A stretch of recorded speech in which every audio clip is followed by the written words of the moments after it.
चलो आज एक बहुत ही इंपॉर्टेंट क्वेश्चन को सॉल्व करते हैं, जो कि एग्जाम में अगर आप चाहिएगा कि हम लॉन्ग प्रोसेस से बनाएं तो थोड़ा आपको टाइम लग सकता है, लेकिन हम एक आपको ट्रिक बताएंगे जिससे कि आप इस क्वेश्चन को एकदम चंद सेकंड में आप बना सकते हैं।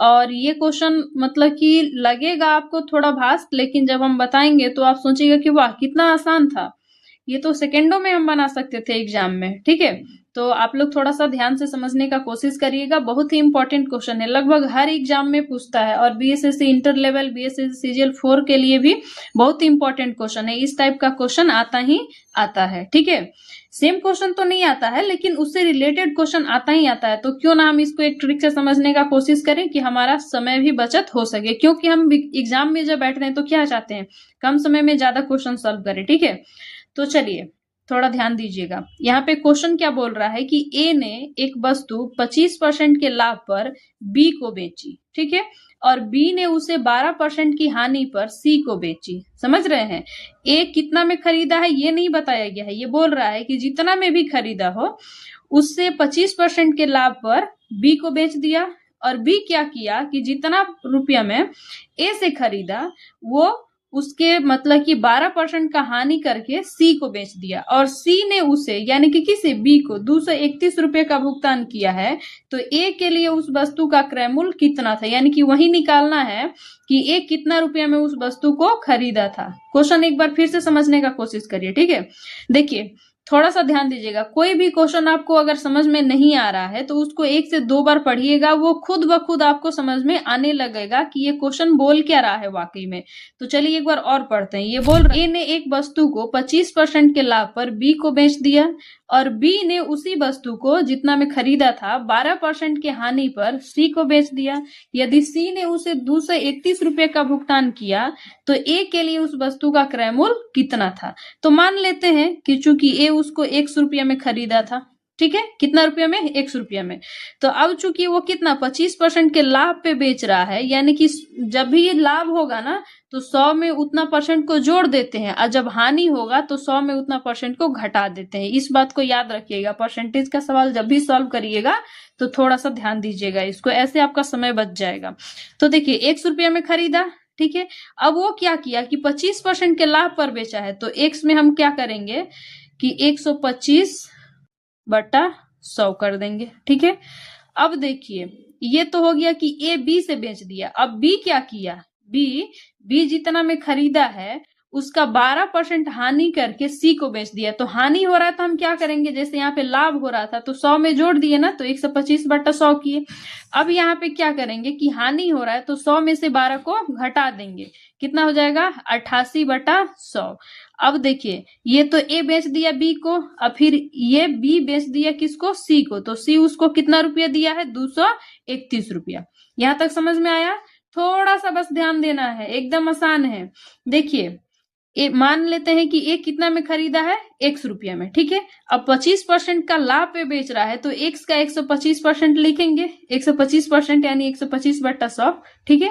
अब ये तो बी को इतना में बेच दिया, ठीक है, इतना में बी को बेच दिया। अब बी क्या कर रहा है कि 12% का हानि करके सी को बेच रहा है, तो हम क्या करेंगे 88%, यानी कि 100 में से 12% को घटाएंगे तो कितना, 100 में से 12 घटाएंगे 88 आएगा, यानी कि 88%। तो उसको गुना कर देना है तो 88 बटा 100 हो जाएगा। कितना रुपया सी उसको दिया, तो लास्ट में 231, यानी कि ए इतना में एक्स में खरीदा था, बी को 25% के लाभ पे बेचा, और बी जितना में खरीदा सी को उसका 12% हानि करके बेच दिया। तो सी कितना रुपया उसको दिया, 231। बस हमारा इक्वेशन सेट हो गया। अब इसको सॉल्व कर देंगे, हमारा आंसर आ जाएगा। अब देखिए चलिए हम कटाने का कोशिश करते हैं। 25 से कटाएंगे तो ये 5 बार में, ये 4 बार में, ठीक है।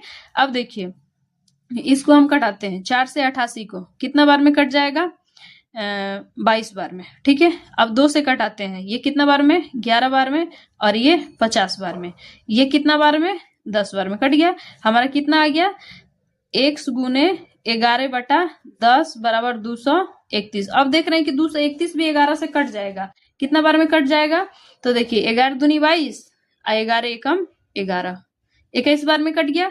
अब इसके नीचे कुछ नहीं तो 1 है। अब हम क्रॉस मल्टीप्लिकेशन कर देंगे तो x में 1 से गुना करेंगे x हो जाएगा, और 10 में 21 से गुना करेंगे 210, यानी कि ए कितना रुपया में खरीदा था? 210 रुपया में। देखिए ऑप्शन सी में 210 दिया है ना, तो ऑप्शन सी हमारा क्या हो जाएगा? सही आंसर।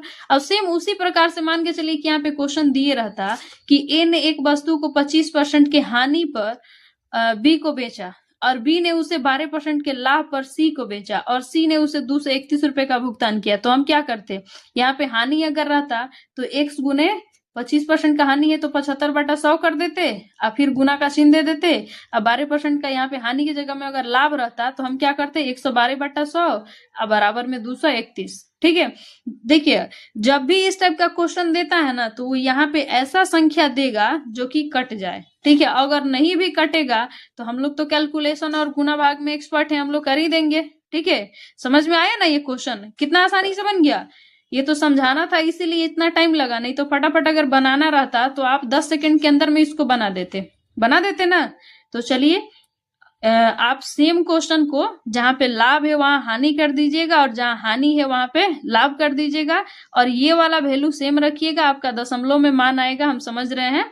आप लोग बस कमेंट करके बताइएगा कि आप कितना आंसर उसका मंगा रहे हैं। ठीक है ना, क्वेश्चन पढ़ दें एक बार कि कैसे बनाना है। आप लोगों को बनाना है कि ए ने एक वस्तु को 25% के हानि पर बी को बेचा और बी ने उसे 12% के लाभ पर सी को बेचा और सी ने उसे 231 रुपए का भुगतान किया, तो ए के लिए उस वस्तु का क्रय मूल्य कितना था? इस क्वेश्चन का आंसर आप लोग कमेंट बॉक्स में बताइएगा और आप लोग भी बना करके लाइएगा। सेम क्वेश्चन दिए हैं, बस लाभ को हानि कर दिए और हानि को लाभ कर दिए। और अगर कोई भी दिक्कत हो तो आप लोग कमेंट बॉक्स में पूछना भूलिएगा नहीं। ठीक है, चलिए आज के लिए इतना ही।